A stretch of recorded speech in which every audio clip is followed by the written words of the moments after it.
একদিন রাসূলুল্লাহ সাল্লাল্লাহু আলাইহি ওয়াসাল্লাম মসজিদের পাশ দিয়ে হেঁটে যাচ্ছেন, মসজিদে নববীর পাশ দিয়ে। তখন সাহাবায়ে কেরাম রাদিয়াল্লাহু আনহুম আজমাইন তারা মসজিদের মধ্যে বসে একটা বিষয় নিয়ে কথোপকথন করছিলেন।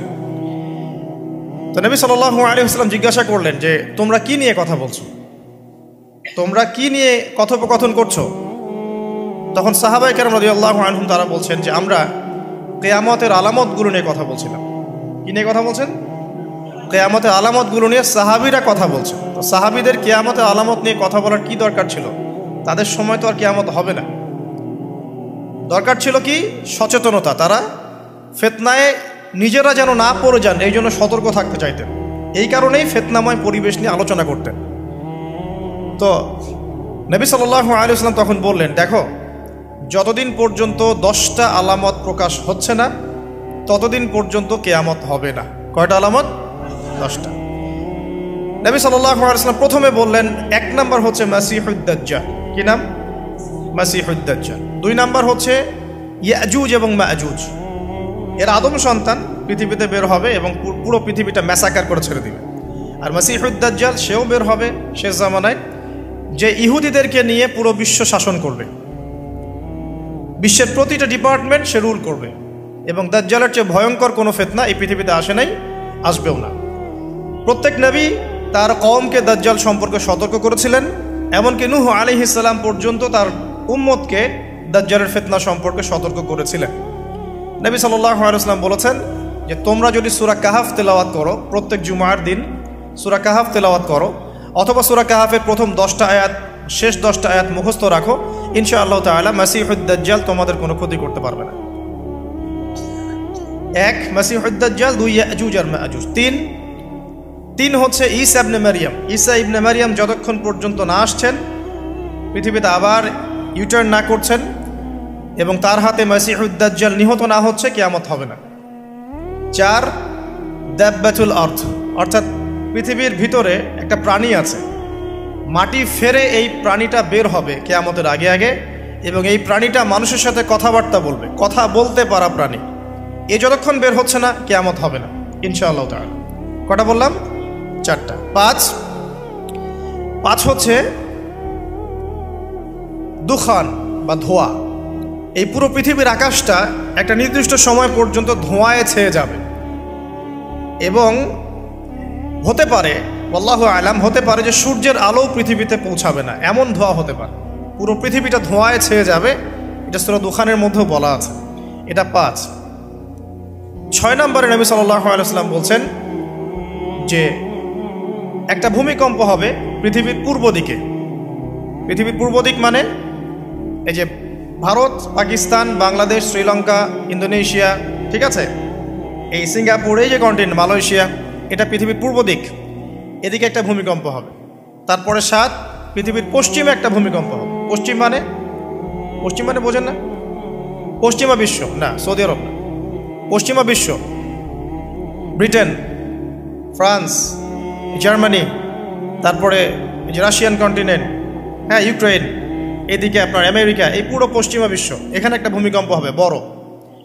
এবং এগুলো এমন হবে যেগুলোতে ভূমি মাটিতে ধসে যাবে, মাটিতে ডুবে যাবে। ভূমিকম্প না, ভূমিধস।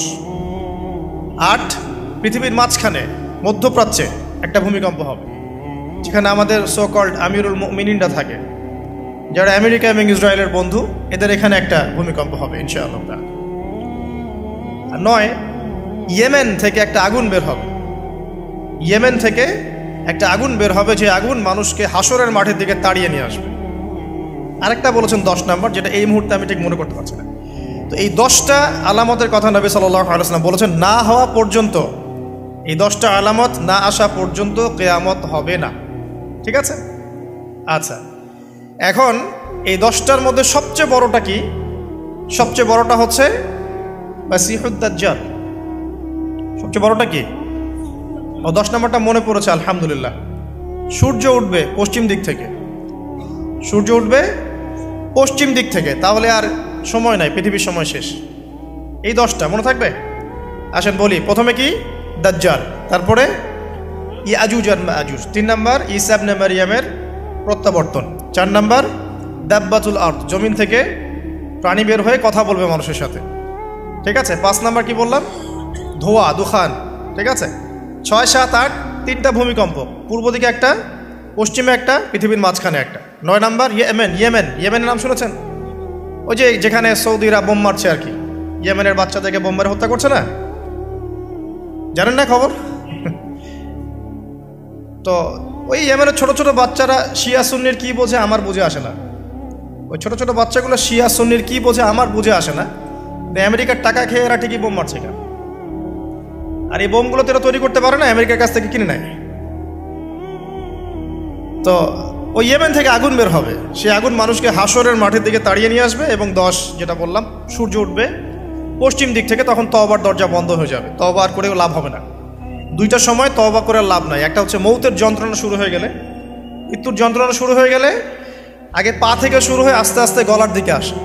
হাদিসে যেমনটা এসেছে, সূরা ওয়াকিয়ার মধ্যেও আছে যে পায়ের দিক থেকে যন্ত্রণা শুরু হয়ে আস্তে আস্তে আস্তে আস্তে এই গলার দিকে আসে, এবং আত্মাটা গলার এখানে যখন চলে আসে, এখান থেকে মালাকুল মউত আত্মাটাকে নিয়ে চলে যাবে, এবং চোখ দিয়ে তাকিয়ে থাকে মানুষ।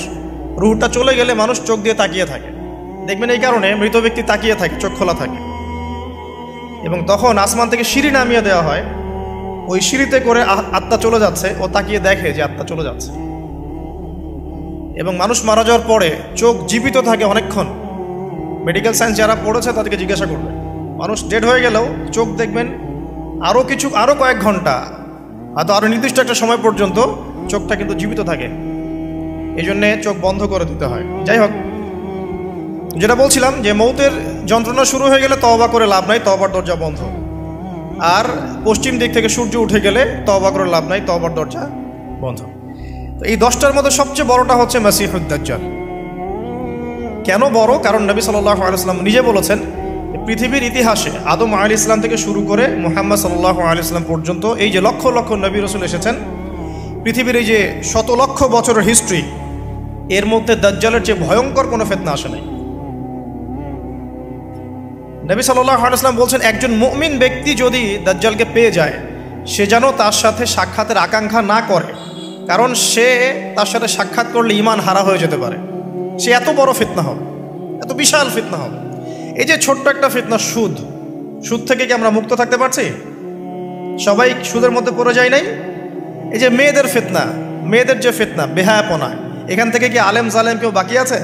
সবাই ফিতনায় পড়ে যাচ্ছে আমরা। ফেসবুকে ঢুকবেন, আপনি না চাইলেও আপনাকে দেখা যাবে নগ্ন ছবি দেখতে আপনি বাধ্য হচ্ছেন। টিভি দেখতে বসবেন, আপনি না চাইলেও নগ্ন ছবি দেখতে আপনি বাধ্য হবেন। এই যে ফিতনা, বাঁচতে পারছি না, সুদ থেকে বাঁচতে পারছি না, বেহায়াপনা থেকে বাঁচতে পারছি না। পর্নোগ্রাফি থেকে কেউ বাঁচতে পারে?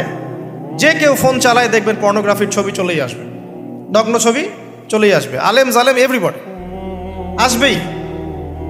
তারপরে আপনার এই মাদকের ফিতনা থেকে কি সবাই বেঁচে থাকতে পারছে? এরকম অনেক ফিতনা আছে যেগুলো থেকে মানুষ চাইলেও বাঁচতে পারছে না। আমরা হয়তো বাইরে দাড়ি টুপি পাগড়ি জুব্বা লাগিয়ে ঘুরছি ঠিকই, কিন্তু আমরা এরকম সামাজিক ফিতনাগুলো থেকে কেউই সেফ না। এই যে আপনাদের এলাকায় যে ফিতনাগুলো ছড়িয়ে পড়েছে, আস্তে আস্তে বাড়ছে না? এমন ফিতনা বেড়ে যাচ্ছে। তো এগুলো যদি আমাদেরকে গ্রাস করে ফেলতে পারে, তাহলে এই পৃথিবীর সমস্ত ফিতনা একসাথে করলেও দাজ্জালের ফিতনা সমান হবে না। আমি কি বোঝাতে পারছি? পৃথিবীতে চলমান যত ফিতনা আছে, ব্যক্তিগত ফিতনা, পারিবারিক ফিতনা, সামাজিক, অর্থনৈতিক, পলিটিক্যাল, সব ফিতনাগুলো এক জায়গায় করলেও মাসিহুদ দাজ্জালের মতো ভয়ঙ্কর হবে না। এই জন্য নবী সাল্লাল্লাহু আলাইহি ওয়াসাল্লাম বলছেন, দাজ্জালের চেয়ে ভয়ঙ্কর কোনো ফিতনা আসেও নাই, আসবেও না।